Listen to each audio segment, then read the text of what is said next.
ये TFT display है जो कि SPI वाला है। ये तो टच स्क्रीन में भी आता है और ये विदाउट टच में भी आता है। तो अभी फ़िलहाल इस पर मैंने जो कोडिंग किया हुआ है वो इस तरह से है कि ये इन्वर्टर के लिए, सोलर इन्वर्टर के लिए, तो उसका सारा डेटा यहाँ पर मैंने स्टेटस प्रिंट कराया है और इसको मैं चला रहा हूँ ESP32 से। इस डिस्प्ले में एक दिक्कत क्या है कि अगर मैं समझा रहा हूँ कि अगर मैं इसे आर्डिनो ऊनो से चलाऊँगा तो ये आराम से चलेगा, बहुत सही से चलेगा।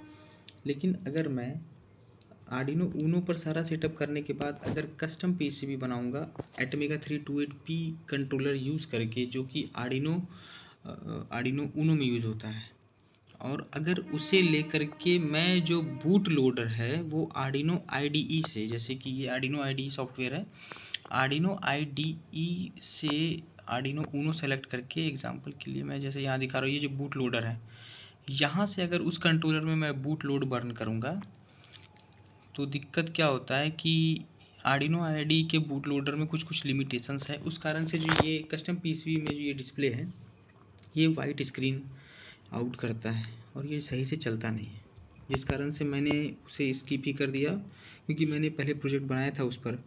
तो आर्डिनो में तो सही चल रहा था। फिर क्या हुआ कि आर्डिनो ऊनो के जगह पर मैं ESP32 बोल रहे हैं, आर्डिनो ऊनो की जगह सिर्फ उसका चिप में यूज़ कर रहा था और चिप को मैं आर्डिनो IDE से बूट लोड बर्न कराया तो ये नहीं चला, तो पूरा टाइम वेस्ट हो गया और जो भी है। तो उसके लिए मैं STM32 कंट्रोलर यूज़ किया। फिर STM32 के बाद अभी ESP32 पर भी मैं चला रहा हूँ। तो ये ESP32 अभी मॉड्यूल पे चला रहे हैं तो वो सही से चल रहा है। और मैंने ये कस्टम PCB भी बनाया अपना इन्वर्टर के स्टेटस के लिए पूरा। यहाँ पर मैं ESP32 चिप यूज़ कर रहा हूँ। ये मार्केट में 250 से 300 के बीच में आ जाता है। तो ये चिप डायरेक्ट मैं यूज़ करके अपना कस्टम PCB में ला करके इस डिस्प्ले को चलाया हूँ, तो ये बहुत सही चल रहा है। और सारा प्रोटेक्शन जैसे कि इस PCB में है वोल्टेज सेंसर, जो कि मेरे इन्वर्टर का इनपुट वोल्टेज और आउटपुट वोल्टेज सब वो स्टेटस शो करेगा, करंट और टेम्परेचर। यहाँ पे ये PTC लगाए हैं, ये जो दिख रहा है ये टेम्परेचर के लिए लगा हुआ है। अभी इसे मैं कैलिब्रेट किया नहीं हूँ। और वो सारा कुछ है, फ़ैन का जैसे यहाँ सारा कुछ दिख रहा है वो सारा कुछ यहाँ पे प्रिंट होगा। अभी मैं इसे चला के नहीं दिखा रहा क्योंकि थोड़ा कोड पर काम बाकी है। तो ये उसका लगभग कुछ कोडिंग मैं एक बार दिखाता हूँ। डिज़ाइन ये है उसका डिज़ाइन सर्किट का, और 3D व्यू देखने पर कुछ ऐसा लगता है जो कि ऑलमोस्ट सेम ही है, इसी तरह का है जैसा वहाँ दिख रहा है। तो इसमें जो वोल्टेज सेंसर है, इसमें जो मैंने वोल्टेज सेंसर यूज़ किया है वो हाई वोल्टेज के लिए डिज़ाइन किया हुआ है। एक तरह से एक बंदे ने पूछा था कि इसमें जो ये सर्किट है ये काम कैसे कर रहा है, तो मैं उसे बता दूं कि इसमें मैंने जो वोल्टेज सेंसर यूज़ किया है तो वो मैं ओप एम बफर सर्किट का यूज़ करके किया है। ओप एम बफर सर्किट मतलब काम कैसे करता है, एक बार मैं सर्किटरी दिखाता हूँ। ये इस तरह का सर्किट रहता है। इस सर्किट का यूज़ करके मैंने हाई वोल्टेज सेंसर को डिज़ाइन किया हुआ है। इस सर्किट से फ़ायदा क्या होता है कि हम इनपुट यहाँ देते हैं और हमें आउटपुट यहाँ निकलता है, ठीक है। अब यहाँ निकलता है तो होगा क्या कि ओप एम्प में क्या है कि अगर इस वाले सेक्शन में वोल्टेज कल दिन अनस्टेबल हो गया कि माइक्रो कंट्रोलर अगर 3 वोल्ट पे चल रहा है तो अगर यहाँ पर 3 वोल्ट से ज़्यादा वोल्ट आ गए तो आउटपुट में मुझे क्या है कि 3.3 वोल्ट अगर मैं इसके VCC पिन पर दूंगा, ओप एम्प के जो VCC पिन होता है 8 नंबर और 4 नंबर VCC और ग्राउंड पिन, उस पर अगर मैं दूंगा 3.3 वोल्ट तो ये आउटपुट 3.3 वोल्ट से ज़्यादा नहीं करेगा। और बफर सर्किट में क्या है, अगर मैं इस पर यहाँ पर कितना भी वोल्ट क्यों ना दे दूँ, मैक्सिमम भी क्यों ना दे दूँ, तो ये आउटपुट मैक्सिमम 2 वोल्ट निकालता है 3.3 वोल्ट पर। क्योंकि कुछ टर्म रहते हैं रेल टू रेल टाइप का, ऐसे करके कोई वर्ड है। अगर ओप एम के VCC पिन पर मैं 5 वोल्ट दूंगा तो 3.9 वोल्ट का आउट आता है मैक्सिमम, 3.8 3.9। अभी मैंने अपने सर्किट में क्या यूज़ किया है, 3.3 वोल्ट का ही VCC यूज़ किया है। तो उस कंडीशन में यहाँ पर कितना भी वोल्ट क्यों ना आए, आउटपुट में मुझे 2 वोल्ट मिलेगा, जो कि मेरे कंट्रोलर के लिए बिल्कुल एकदम सेफ़ है, कोई तरह का दिक्कत नहीं है। और इसे यूज़ करने से क्या, अब मैंने इनपुट में यूज़ किया हुआ यहाँ पर तो है ही, अब हाई वोल्टेज में यहाँ पर डायरेक्ट तो दूंगा नहीं, तो हाई वोल्टेज के लिए मैंने क्या किया, वोल्टेज डिवाइडर यूज़ किया है। अब वोल्टेज डिवाइडर को मैंने दिखा रहा हूँ एक बार, यहाँ पे कैलकुलेटर है। मैंने जो अपना वोल्टेज सेंसर है उसे डिज़ाइन किया है लगभग 453 वोल्ट इसके लिए, क्योंकि मुझे मैक्सिमम चाहिए 400 वोल्ट।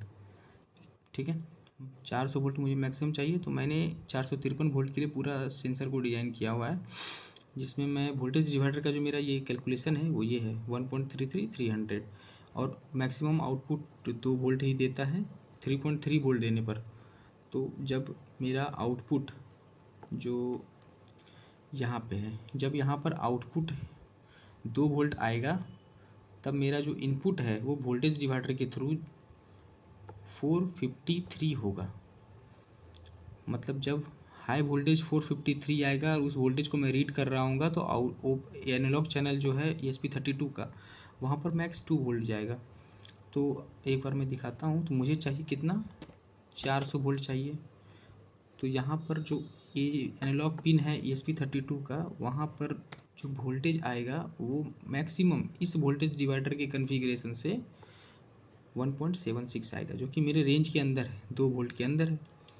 मैक्सिमम 2 ही जाएगा, 2 से ऊपर जाएगा नहीं, 2 से अंदर ये आराम से 400 वोल्ट को रीड कर लेगा। और मेरा रेंज जो है 300 से 400 है। तो मैं एक बार वो भी दिखाता हूँ कि अगर मैं 300 वोल्ट का इनपुट दूंगा तो आउटपुट में कितना वोल्ट आएगा। तो आउटपुट का वोल्ट आएगा 1.324 वोल्ट अगर आएगा, तो मेरा जो डिस्प्ले है, ये डिस्प्ले है, यहाँ पर रीड होगा 300 वोल्ट यहाँ पे। और जब मेरा सिस्टम 400 वोल्ट यहाँ पर शो करेगा, तब 1.32 वोल्ट यहाँ पर जब आएगा, तब यहाँ पर एनालॉग के कैलकुलेशन के हिसाब से आउटपुट या फिर इनपुट जहाँ भी यहाँ पे 400 वोल्ट शो करेगा। और स्टेटस में मैंने फ़ैन का स्टेटस दिखाया है। फ़ैन का स्टेटस खैर दिखाने के लिए ज़्यादा कुछ मैंने यूज़ किया नहीं। एक बार मैं दिखाता हूँ सर्किट मैंने बनाया कैसे वोल्टेज सेंसर का अपने सॉफ्टवेयर पे। ये जो दिख रहा है, ये सेक्शन पूरा, ये पूरा वोल्टेज सेंसर है, ये पूरा वोल्टेज सेंसर है। यही बफर सर्किट यहाँ पर बना हुआ है, जैसा कि दिख रहा है। एक मिनट में एक्सप्लेन करता हूँ। यहाँ पर वोल्टेज सेंसर के लिए 2 रजिस्टर यूज़ किया हुआ हूँ। ये 100 के यहाँ लिखा हुआ है, लेकिन यहाँ पर होगा 300। यहाँ पर 300 के होगा। यहाँ पर जो भी कैलकुलेशन के हिसाब से यहाँ पर मैं जो कॉम्बिनेशन है कि 300 किलो हाई साइड और 1.33 लो साइड पर से, तब यहाँ पर आउटपुट होगा 400 वोल्ट पे 1.3 के आसपास, जो मैंने बताया था अभी। और बफर सर्किट में क्या होता है, जो निगेटिव है वो डायरेक्ट आउटपुट से कनेक्ट रहता है, ताकि, और ये सारा मैंने प्रोटेक्शन के लिए लगाया हुआ है। यहाँ पर एक पुल डाउन 22 किलो ओम का रजिस्टर प्रोटेक्शन के लिए लगाया हुआ है, और फिल्टर यहाँ पर लगा हुआ है कुछ सर्किट्स में। तो और यही सर्किट्स को मैं अभी हाई वोल्टेज देकर के 400 वोल्ट तक का इनपुट देकर के मैं चेक कर रहा हूँ, बहुत सही काम कर रहा है ये वाला इस सर्किट से। बाकी सारा डिज़ाइन तो यही है, बाकी तो मैं अभी उतना दिखाऊंगा नहीं। और दूसरा क्या था कि इसमें और मैंने क्या यूज़ किया है मैं बताता हूँ। करंट को मेज़र करने के लिए मैंने यूज़ किया यहाँ पर शंट रजिस्टर, शंट बोल रहा हूँ, हॉल इफ़ेक्ट सेंसर।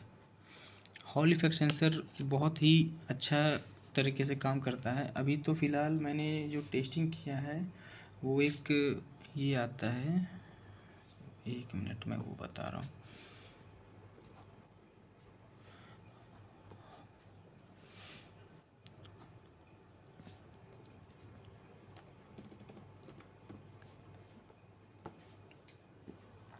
ये वाला सेंसर, इसमें जो ये चिप लगा हुआ रहता है, 1 मिनट ओपन हो रहा है, हाँ, इस वाले सेंसर को मैंने यूज़ किया है एज ए करंट के लिए। और ये जो चिप है ये हॉल सेंसर ही है, बस ये चिप के फॉर्म में।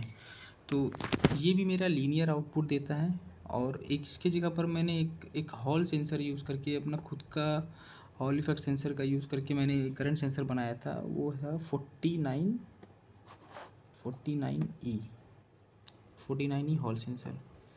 इसके बारे में अगर मैं चेक कराऊंगा तो यहाँ पे ये लिख के आ रहा है कि ये एनालॉग वोल्ट, कहाँ गया, AI मोड पर जाते हैं।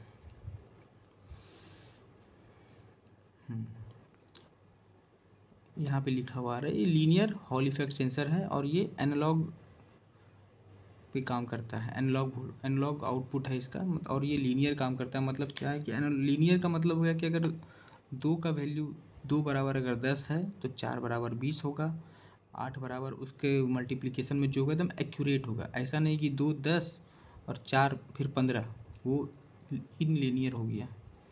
तो लीनियर ऐसे ही काम करता है, एकदम स्ट्रेट लाइन में ग्राफ बनना चाहिए, वो लीनियर होता है। और ये एनालॉग आउटपुट देता है और इससे जब मैंने चेक किया था खुद का बना करके तो ये बहुत अच्छे से काम कर रहा था, एकदम एक्यूरेट काम कर रहा था।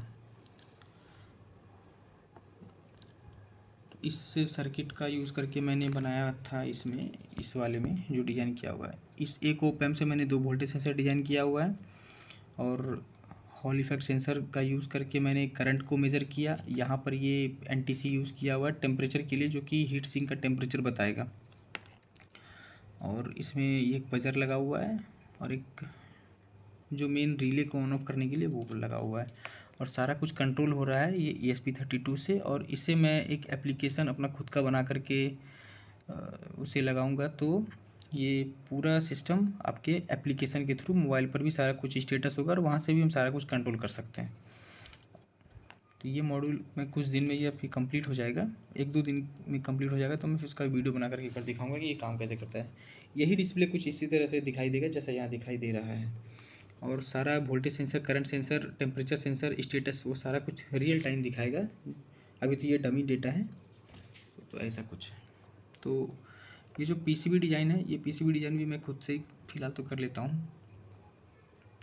और इसका मैं एक बार डिज़ाइन दिखाता हूँ। ये इस तरह से, ये पूरा डिज़ाइन ऐसा है। सारा मैंने कोशिश किया है सिंगल लेयर बनाने का, लेकिन कहीं कहीं पर 2 लेयर वाया लगाना पड़ गया। तो ये सब सारा रेड वाला सारा वाया ही है एक तरह से, या जंपर बोल सकते हैं, उससे मैं इंडिकेट कराया हुआ हूँ।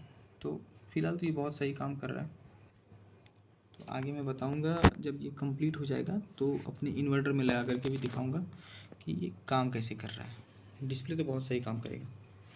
और अगर इस वाले डिस्प्ले को चलाना है तो आर्डिनो से एकदम नहीं चलाइए, क्योंकि आर्डिनो में बहुत तरह का दिक्कत है बूट लोडिंग को लेकर के। अगर उसका ऑफिशियल सॉफ्टवेयर से अगर बूट लोड बंद करेंगे तब शायद दिक्कत नहीं आए, मैंने चेक नहीं किया है। मैंने जो एक्सपीरियंस किया मैं वो बता रहा हूँ। आर्डिनो IDE मेरे पास अवेलेबल था फ्री वर्जन में, तो वही बूट लोड में यूज़ किया और उसके कारण से ये डिस्प्ले फ़िलहाल नहीं चला। ये TFT डिस्प्ले है 2.4। ये कौन सा मैं दिखा रहा हूँ, ये वाला डिस्प्ले है 2.4 TFT SPI। ये वाला डिस्प्ले का कॉस्ट मैं दिखा रहा हूँ। एक बंदे ने पूछा था कि ये कॉस्ट कितने का आता है, 1 मिनट। 2.4 इंच TFT डिस्प्ले, ये है डिस्प्ले। बहुत सारे वेबसाइट्स पर थोड़े कॉस्ट कम भी है। ये जैसे ये 470 रुपये यहाँ पे दाम है। रीज S52 हो गया, गूगल पे ऐसे ही पता चल जाएगा, यही डिस्प्ले है। ठीक है, तो अब देखते हैं आगे। अभी तो फ़िलहाल इतना ही।